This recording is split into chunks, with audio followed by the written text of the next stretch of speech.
तारीखों का आज ऐलान हो गया है। इलेक्शन कमीशन की तरफ से तारीखें घोषित कर दी गई हैं। बड़ी खबर आपको बता रहे हैं, दिल्ली और अयोध्या की एक सीट पर होगा चुनाव। यूपी की मिल्कीपुर सीट पर 5 फरवरी को उपचुनाव है और दिल्ली चुनाव की तारीखों का भी ऐलान हुआ है। 5 फरवरी को वोटिंग और 8 फरवरी को चुनाव के नतीजे आएंगे। तो दिल्ली में विधानसभा चुनाव सिंगल फेज में 5 फरवरी को होगा। रिजल्ट 8 फरवरी को आएगा। मुख्य चुनाव आयुक्त राजीव कुमार ने बताया कि दिल्ली में 1.5 करोड़ वोटर्स के लिए 33,000 बूथ बनाए गए हैं, जिनमें 83,49,000 पुरुष और 79 लाख महिला वोटर्स हैं। करीब 2 लाख नए वोटर्स भी हैं। 830 वोटर्स 100 साल की उम्र से ज्यादा के हैं। वहीं यूपी की सबसे ज्यादा चर्चित अयोध्या स्थित मिल्कीपुर विधानसभा सीट पर उपचुनाव की तारीखों का भी आज ऐलान किया गया। मिल्कीपुर सीट पर दिल्ली विधानसभा चुनाव के साथ उपचुनाव होगा। यह सीट सपा सांसद अवधेश प्रसाद की विधायकी पद से इस्तीफा देने के बाद खाली हुई थी। यहां पर भी 5 फरवरी को मतदान होगा और 8 फरवरी को नतीजे आएंगे।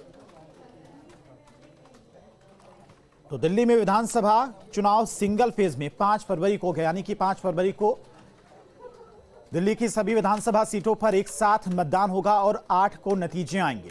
दिल्ली में विधानसभा चुनाव के साथ साथ यूपी की मिल्कीपुर विधानसभा सीट पर भी मतदान होगा और 8 को नतीजे आएंगे। Election date of notification will be 10th of January, Friday. Last date of making nomination will be 17th of January. Scrutiny on 18th of January. Withdrawal 20th. These are the statutory periods of time which is given. Date of poll is 5th and counting is 8th, and 5th again we have very deliberately kept Wednesday.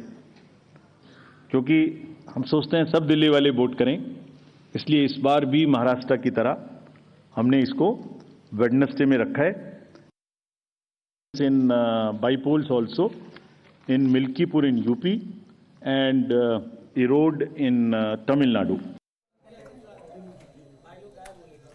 और दिल्ली में विधानसभा चुनाव की तारीखों के ऐलान के साथ साथ यूपी की मिल्कीपुर विधानसभा सीट पर भी मतदान की तारीखों का आज ऐलान किया गया। 5 को यहां पर मतदान होगा, 8 को नतीजे आएंगे और इसको लेकर बीजेपी के प्रदेश अध्यक्ष भूपेंद्र चौधरी की तरफ से बड़े अंतर से जीत का दावा किया गया है। मिल्कीपुर का उपचुनाव की तिथि आई है और लेकिन हम लोगों ने अपनी तैयारी पूरी कर ली है और प्रत्याशी चयन की प्रक्रिया हमारी पूरी हो जाएगी। बहुत जल्दी हम लोग अपना प्रत्याशी घोषित करके और जनता के बीच में जाएंगे। लेकिन हमारी पूरी तैयारी है और निश्चित रूप से मैं विश्वास के साथ आपसे कह सकता हूं कि बड़े अंतर से भारतीय जनता पार्टी मिल्कीपुर के विधानसभा के उपचुनाव को जीतेगी। और जिस प्रकार से विपक्ष ने एक नेगेटिव एजेंडा लोकसभा चुनाव में चलाया था, उसका जवाब उत्तर प्रदेश की महान जनता ने विधानसभा के 9 उपचुनावों में दिया है और निश्चित रूप से उसी पद्धति को आगे दोहराने का काम उत्तर प्रदेश की जनता मिल्कीपुर में भी करेगी। बड़े अंतर से भाजपा जीतेगी।